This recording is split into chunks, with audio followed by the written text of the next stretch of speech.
Maukah aku beritahukan kepada kamu tentang akbarul kabair, dosa-dosa besar yang paling besar. Jadi dosa besar itu bertingkat-tingkat, ada yang paling besar juga ya, bahkan ada yang sampai ke derajat mengeluarkan dari Islam.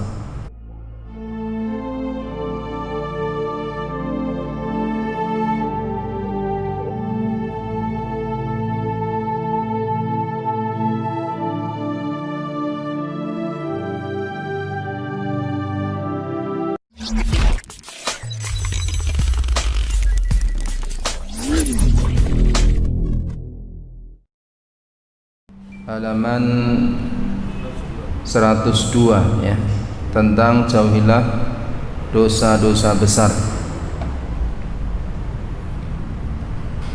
Dosa-dosa ya di dalam Alkitab was Sunnah itu dibagi menjadi dua. Pertama yang disebut dengan al-kabair, artinya dosa-dosa besar. Yang kedua disebut dengan as-saghair, artinya dosa-dosa kecil. Dosa-dosa kecil itu bisa hapus dengan amal-amal saleh, dengan wudu, dengan salat, dengan zikir, dengan sedekah, dengan salat jamaah ya, dan yang lainnya, walaupun tanpa bertaubat. Adapun dosa-dosa besar maka dibutuhkan taubat untuk menghapusnya. Kemudian para ulama beda pendapat tentang berapa jumlah dosa-dosa besar. Karena dalam sebagian hadis umpamanya Nabi SAW mengatakan ijtanibu asba'al mubiqat. Dalam hadis Imam Bukhari dan Muslim dari sahabat Abu Hurairah radhiyallahu anhu, jauhilah oleh kamu semua perkara-perkara yang membinasakan. Ini kemudian beliau menyebutkan 7 dosa besar. Berikatulah kebanyakan ulama menguatkan pendapat bahwa dosa besar itu tidak diketahui dengan jumlah karena banyak sekali, tapi diketahui dengan definisi. Dengan definisi. Ya. Bahwa dosa-dosa, larangan-larangan yang di sana ada ancaman-ancaman khusus. Ya. Ada siksa neraka atau laknat atau murka Allah, atau ada had dari hudud yang ada ya, maka itu termasuk dosa-dosa besar. Dan banyak para ulama menyusun kitab-kitab khusus tentang dosa-dosa besar.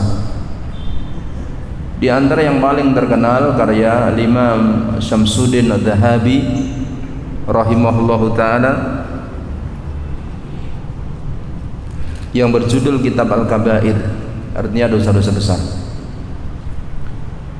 Juga karya Imam Ibnu Hajar Al-Haytami Asy-Syafi'i, beliau punya kitab namanya Az-Zawajir an Iktirafil Kabair, peringatan-peringatan dari melakukan dosa besar. Juga Syekh Muhammad bin Abdul Wahhab rahimahullah taala, beliau juga punya kitab tentang Al-Kabair. Intinya para ulama memberikan perhatian dalam bab ini ya, karena dosa-dosa besar harus lebih untuk diperhatikan, untuk dijauhi, karena di sana akan mengakibatkan hal-hal yang menjadikan sebab kecelakaan manusia. Di antara ayat tentang hal ini dalam surat An-Nisa ayat 31, Allah Subhanahu wa taala berfirman, in tajtanibu kabaira, jika kamu menjauhi kabair, dosa-dosa besar, ma tunhauna anhu, yang kamu dilarang darinya, dari mengerjakannya, nukaffir ankum sayyi'atikum, niscaya kami hapus kesalahan-kesalahanmu, yaitu dosa-dosa kecil.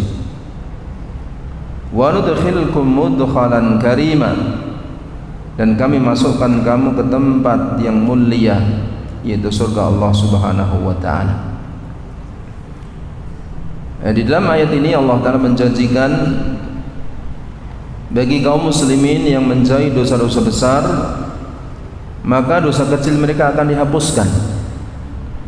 Ya, kenapa kita sebutkan tadi bahwa dengan amal-amal saleh, ya, dengan wudu, dengan salat, dengan sedekah, dengan zikir, ya, dengan infak, ya, dengan amar ma'ruf nahi mungkar, itu bisa menghapuskan dosa-dosa kecil walaupun tidak bertaubat. Ya. Adapun dosa besar memang dibutuhkan untuk taubat. Ya, dan syarat taubat dijelaskan para ulama, jika kesalahan itu berkaitan dengan hak Allah Subhanahu wa taala, maka syaratnya 3. Pertama adalah menyesali dosa tersebut. Yang kedua adalah meninggalkannya. Yang ketiga, bertekad tidak akan mengulangi. Dan tidak termasuk syarat taubat tidak mengulangi dosa. Tidak termasuk syarat taubat tidak mengulangi dosa, tapi yang dimasukkan syarat yaitu bertekad tidak akan mengulangi dosa tersebut.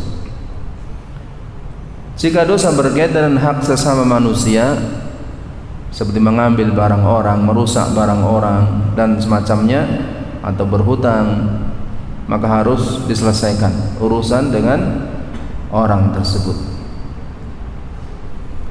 Barang siapa menjadi dosa-dosa besar, maka Allah akan hapuskan dosa-dosa kecilnya, dan Allah akan masukkan dalam surganya, satu tempat yang mulia, surga Allah Subhanahu wa taala.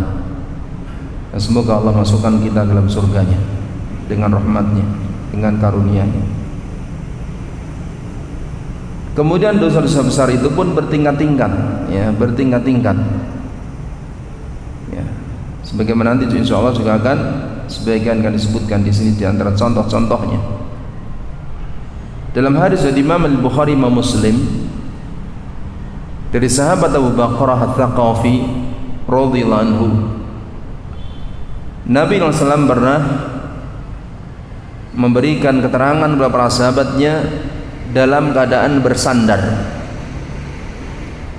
Dalam keadaan bersandar, beliau mengatakan, ala ukhbirukum bi akbaril kabair.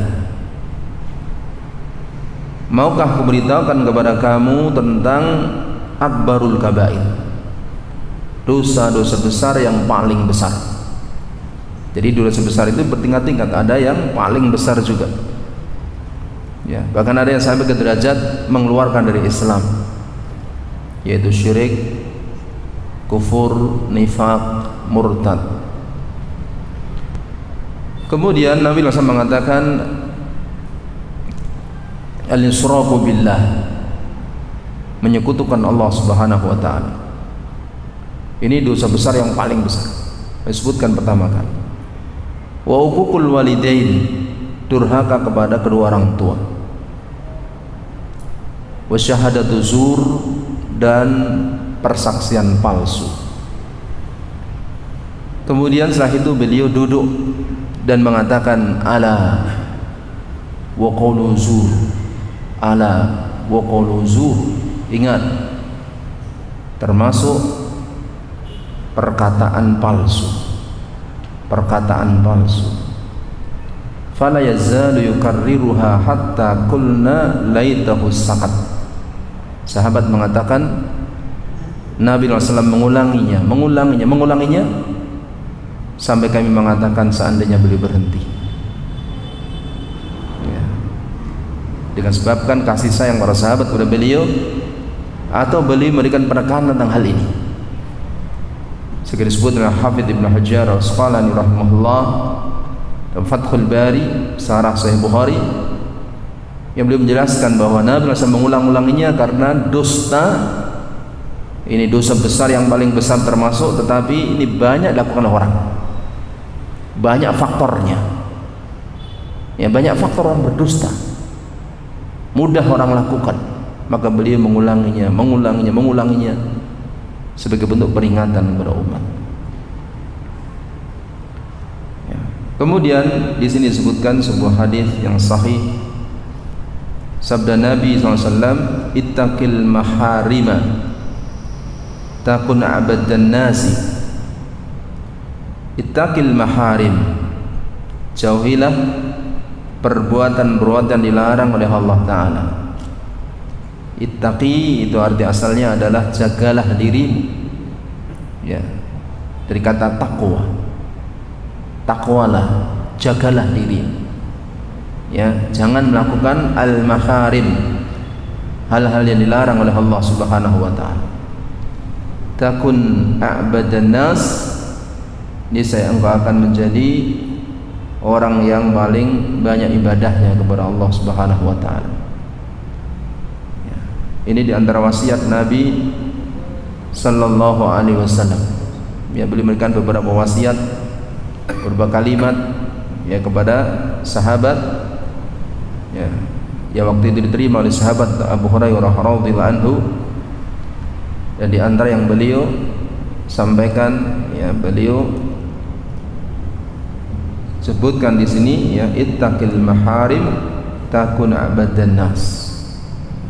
Ya, hendaklah engkau menjauhi perbuatan yang dilarang sehingga akan menjadi orang yang paling banyak, paling baik ibadahnya kepada Allah Subhanahu wa Ta'ala.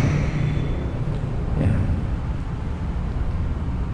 Kemudian yang ketiga, beliau mengatakan dosa besar ada setiap maksiat yang mempunyai hukuman had di dunia atau ancaman di akhirat. Ya, ini pendapat banyak ulama.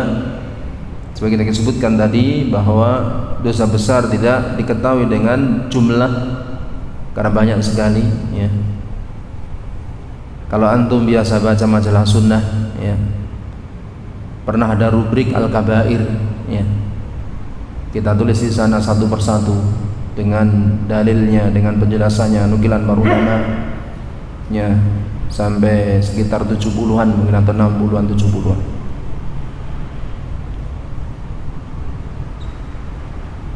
Setiap maksiat yang mempunyai hukuman atau had atau hudud, yaitu hukuman ditetapkan syariat terhadap kejahatan tertentu. Yang hudud ini ada beberapa bentuk, seperti dera atau cambuk. Ya, ditujukan pertama bagi orang yang minum khamr, mabuk. Di zaman Nabi SAW, orang yang minum khamr, ya, dan ketahuan mabuknya, maka didera 40 kali. Begitu pula di zaman sahabat Abu Bakar As-Siddiq radhiyallahu anhu. Kemudian di zaman Umar bin Khattab radhiyallahu anhu, beliau menambahi hukuman dengan 80 kali dera, 2 kali lipat. Akhirnya sebagian ulama menyatakan bahwa jumlah dera ini diserahkan kepada penguasa, karena Nabi SAW menetapkan 40, Abu Bakar Siddiq 40, dan Umar bin Khattab radhiyallahu anhu menetapkan 80. Dan dengan had ini maka dosa orang tersebut gugur. Jika seorang muslim, seorang mukmin, maka gugur, tidak boleh dicela, ya, tentu dinasihati. Ini termasuk had, ya, dengan dera. Juga termasuk dera, yaitu seseorang yang berzina padahal dia belum menikah, maka deranya 100 kali. Allah sebut dalam Al-Quran surat An-Nur, bagi yang belum menikah hadnya dera 100 kali. Adapun bagi yang sudah menikah dengan hukum rajam, ya, dengan ditanam separuh badan, dilempari batu sampai meninggal dunia, dan rajam disebutkan dalam hadis-hadis disepakati para ulama Ahlussunnah wal Jamaah tentang bab ini. Dan Nabi langsung pernah merajam, para sahabat pernah merajam. Ya. Tetapi bukan berarti, ya, orang itu mudah melakukan rajam, tidak. Dari zaman Nabi SAW nggak pernah terjadi rajam dengan sebab orang itu tertangkap basah, nggak pernah. Tapi dengan pengakuan orang. Ya, karena syaratnya susah untuk terkena had, ya, dengan sebab zina itu. Harus ada 4 orang saksi yang melihat langsung peristiwa itu. Ini seolah-olah mustahil. Untuk apa? Untuk menjaga kehormatan, supaya orang tidak mudah untuk main tuduh, walaupun dia benar-benar melihat. Ya, seandainya ada seorang melihat, atau 2 orang, atau 3 orang, kemudian menuduh benar-benar melihat, ya, padahal kurang 1, Allah syaratkan 4, seperti dalam surat An-Nur. Maka tetap 3 orang nggak boleh menuduh. Jika mereka menuduh, ya, maka itu masuk dosa besar yang disebut dengan qadhf. Qadhf yaitu menuduh tanpa 4 orang saksi. Hukumannya apa?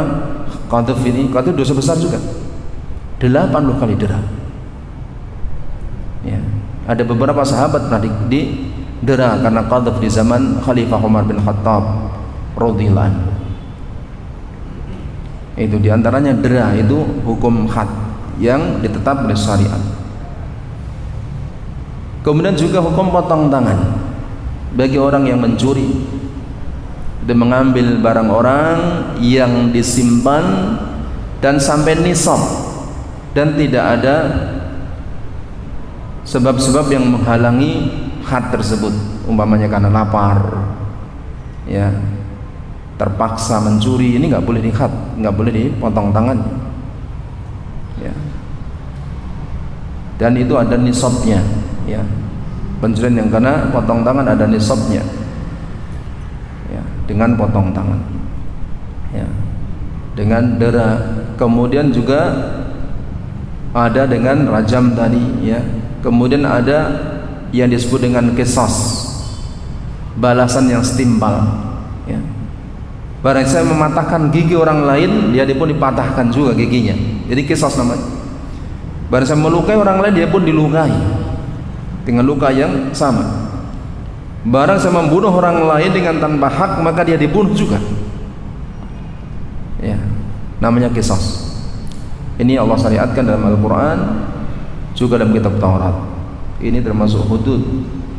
Dan hudud ini hak penguasa kaum muslimin, penguasa yang berkewajiban, yang berhak melaksanakan.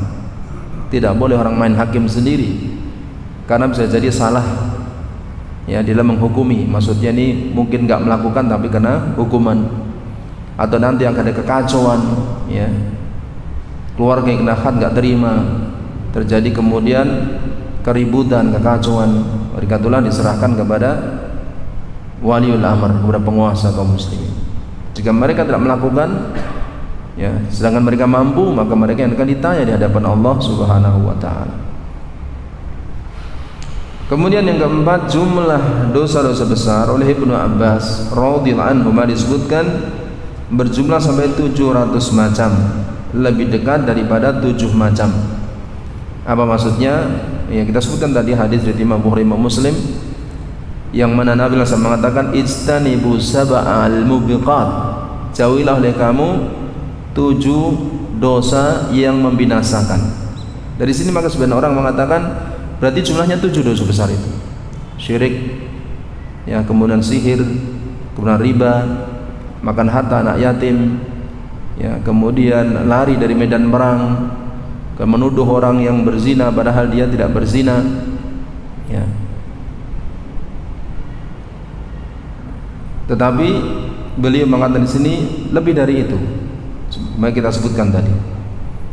Hanya saja tidak ada yang dinamakan dosa besar jika diikuti dengan istighfar, dan tidak ada yang dinamakan dosa kecil jika dilakukan terus menerus.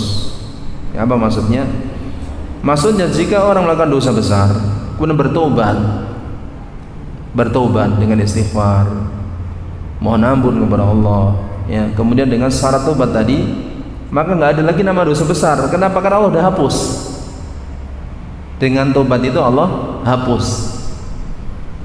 Tetapi seseorang, ya, melakukan dosa kecil, dia terus-menerus melakukannya, ini nggak ada dosa kecil. Maksudnya apa? Dosa kecil yang dilakukan terus-menerus berubah menjadi dosa besar, ya, karena dosa kecil yang dilakukan terus-menerus berarti orang tersebut, ya, meremehkan kedudukan Allah Subhanahu wa taala. Ya. Ini perkataan sebagian ulama, ya. La kabirata ma'al istighfar. Tidak ada dosa besar bersama dengan memohon ampun kepada Allah. Wala saghirata ma'al israr. Tidak ada dosa kecil bersamaan dengan terus-menerus melakukan. Ya, oleh karenanya jika seseorang terlanjur melakukan dosa besar, hendaklah dia segera bertobat kepada Allah. Dan jika seseorang melakukan dosa kecil, segera juga tinggalkan, jangan terus-menerus melakukan. Ya. Dan bukan syarat orang beriman, bukan syarat orang yang bertakwa tidak berbuat dosa, itu bukan syarat. Ya. Sebagaimana firman Allah Subhanahu wa taala di dalam surat Ali Imran, ketika Allah menyebutkan tentang sifat orang yang bertakwa, Allah mengatakan, wa idza fa'alu fahishatan aw dhalamu anfusahum dzakarullaha fastaghfaru lidzunubihim wa may yaghfiru dzunuba illallah. Orang yang bertakwa itu jika terlanjur melakukan perbuatan keji, yaitu dosa besar, atau mereka menzalimi diri mereka sendiri, melakukan dosa-dosa kecil, ya, maka dzakarullaha, mereka ingat kepada Allah Subhanahu wa taala, fastaghfaru lidzunubihim, kemudian mereka mohon ampun terhadap dosa-dosa mereka. Wa may yaghfiru dzunuba illallah, dan siapa yang bisa mengampuni dosa selain Allah. Ya, inilah penjelasan sedikit tentang dosa besar, dan masih ada penjelasan nanti insyaallah taala pada pembahasan berikutnya insyaallah. Ya, sebelum kita akhiri, ya, masih ada sedikit waktu yang kita sampaikan di sini, ya, bahwa belum lama kita kehilangan salah seorang saudara kita, Pak Muhammad Syafi'i rahimahullahu taala, yang kita sudah tahu, ya, dan kita insyaallah kenal beliau dengan baik, ya, dan mungkin adanya kajian kita ini karena di antara jasa beliau rahimahullah, ya, begitu Pak, ketinggalan pun. Mulai saya di sini diajak beliau, ya, kayaknya. Jadi saya di sini sudah beberapa tahun, ya, itu yang mengajak juga Bapak Imam Muhammad Syafi'i rahimahullah taala, ya, dan beliau sudah menjadi pelopor dalam kebaikan. Maka hendaklah kita bisa melanjutkan kebaikan tersebut, ya, terutama para pemuda, ya, yang telah dirintis oleh beliau, ya. Mungkin ada kekosongan dari ketua dari remaja masjid yang ada, ya, yang dari binaan beliau, mungkin segera dibenahi, ya, supaya bisa dilanjutkan amal soleh yang telah beliau rintis rahimahullah taala, ya, sehingga kebaikan itu akan menjadi amal jariah bagi beliau dan bagi orang-orang yang meneruskannya, ya. Dan seringkali kita mendengar di hari-hari ini, ya, kabar kematian, ya, dari media atau dari orang yang kita kenal dari berbagai tempat, ya. Maka sesungguhnya itu adalah mengingatkan kita semua, sudah waktunya untuk kembali kepada Allah Subhanahu wa taala, untuk bertobat kepada Allah Subhanahu wa taala. Sudah waktunya, ya, sudah waktunya hati seseorang adalah lembut dengan seruan-seruan, ajakan-ajakan kebaikan, bukan lagi keras, ya, ketika diajak mental kebaikan. Sudah waktunya. Allah sudah tunjukkan kekuasaannya, Allah sudah tunjukkan keagungannya, ya. Sering kita mendengar dari mana-mana tentang berita kematian yang ada, berita ini, ya, di berbagai tempat, ya. Musibah berdatangan, ya, dari daratan, dari udara, ya, dari depan, dari belakang, dari mana-mana. Allah Maha Kuasa. Maka sesungguhnya sudah waktunya orang untuk bertobat kepada Allah, istighfar kepada Allah, mendekat kepada Allah, ya, sehingga dia akan mendapatkan apa? Keselamatan dunia, keselamatan akhirat, bahagia dunia, bahagia di akhirat insyaallah taala. Ya, mungkin inilah sedikit yang saya sampaikan, mudah bermanfaat. Insyaallah kita sambung pada kesempatan berikutnya. Subhanakallahumma bihamdika asyhadu an la ilaha illa anta astaghfiruka wa atubu ilaik. Wa akhiru da'wana alhamdulillahi rabbil alamin. Assalamualaikum warahmatullahi wabarakatuh.